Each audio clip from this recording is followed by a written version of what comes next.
Sexual violence and sexual abuse are very difficult to talk about, and of course are even more difficult to deal with. The Office of the Cleveland Police and Crime Commissioner has supported Tees Valley Arts, working with filmmaker Laura Degnan, to make this short film which will tell you about the services and agencies in the Cleveland Police area that you can turn to if you need it. The Cleveland Police area covers the boroughs of Redcar and Cleveland, Middlesbrough, Stockton and Hartlepool. My name is Sue Smith and I am the manager of the Teesside SARC. SARCs are set up to enable people who don't report to the police to actually come forward and get the help and support that they need when a sexual offence has taken place. This is in recognition of the fact that it's not usually the stranger that jumps out of the bushes or takes you down a dark alley.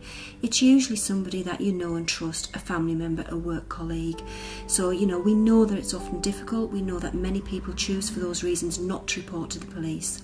That doesn't mean that people can't access help. If a person has been sexually assaulted, it's totally their decision whether they want to phone the police. If they phone the police, then a criminal investigation will be undertaken. I think many victims think that they will not be believed by the police. If they do report, they will be believed. The investigation will be taken seriously. Without involving the police, we can offer a number of options, some of which give you the ability to actually report at a later date without losing evidence. We can offer emotional support, referral to advisor services, referral to sexual health, referral to counselling services. Arch are a specialist sexual violence service, and we provide a range of services to meet our clients' needs, the people that need to come to us for support. So we have a therapeutic counselling service that helps people on their onward recovery from experiences of sexual trauma. And we also have an ISVA service, and that's a team of people that support people that are thinking of reporting or have reported their experience to the police. Historically, people involved in sex work don't report rape or sexual abuse. I'm here to make sure those people can see that they don't have to accept rape or sexual abuse. They shouldn't be marginalised quite as much as they are, and they should be able to have access to the criminal justice system. We know how scary it can be for people to come forward and report their abuse to the police. We know that a lot of people have a lot of questions and concerns. That's what we are there to do, to provide answers and look at options with the clients. I'm one of only a few male ISVAs in the country. If anyone, both male and female, come forward, we will give you all the support that is necessary for you. We offer a confidential, safe space for people to come and talk about their issues. It's about giving people choices at working at their pace and as far as they want to go.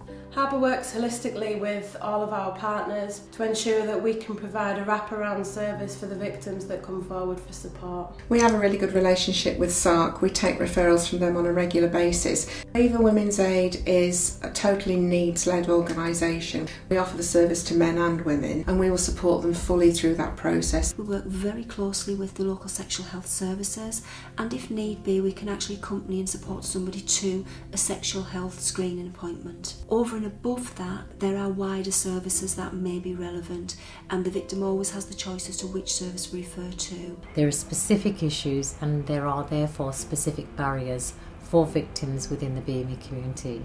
It's essential that we can work together, share information and provide the right level of support. The only way we're really going to combat any form of sexual violence, and particularly that for children, is for young people and children and their families to come forward and talk about what has happened, to get the support that they need and to be able to understand what has happened to them in order for them to recover and have a better life for themselves. It is not their fault what has happened, and it's about services like ourselves and Arch and the SARC that can help young people be supported to end up in a situation that is much better than the one they've experienced. When I first came to Arch, I was ready to explode. I hated myself, I hated the world. Everything I touched was negative, and I didn't think that anybody could help me. My life, because of counselling, I think probably has saved my life in a lot of ways. Not that I was going to take my own life, but it made me realise that I'm worth more than what I ever thought. It's very much about re-empowering people, letting them take control of their journey beyond that initial contact. It's crucial that people who have been affected by sexual violence are aware that there are services out there who can provide them with support around the practical, but also to support them emotionally through the journey of trying to get help. All of the staff that work here are fully trained in sexual violence, and it's all that they do in terms of their day-to-day job. There's nothing you can say that can shock them.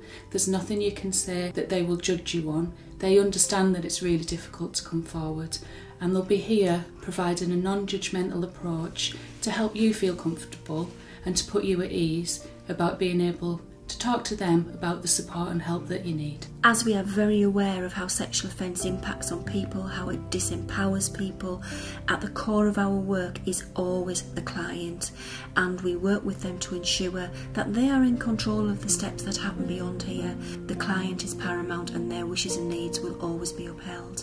Counselling can't hurt, and counselling can't. You won't be judged, you'll be accepted, you'll be believed, which is the main thing of anybody that's suffered any kind of sexual assault or rape, and you'll be listened to. And even if you're not fully ready for the whole counselling, just go and give it a try, because you'll find that it's hard, but it gives you a sense of peace, and it really is worth every minute that you put into it. Attitudes in society are changing towards domestic and sexual abuse, and certainly here in Cleveland we've made a lot of progress over recent years. I would encourage people to come forward. We're here to help. We want to help you. Please feel confident about coming forward. You will receive the support and assistance that you need. It's important that we continue to make progress. I hope you'll take advantage of that, and the organisations who can help you will be listed at the end of this broadcast. Don't suffer on your own, because suffering on your own eats at your emotions and it eats at your life, and you can move on. You can always move on from any kind of suffering. Thank you for watching our film. We hope you'll never need to call on any of the agencies we've featured. However, if you've experienced sexual violence, if something's happened to you in the past and you want help dealing with it, or if you've been the victim of sexual abuse in your childhood, then there's somewhere to turn to, somewhere you'll find help, support and a welcome.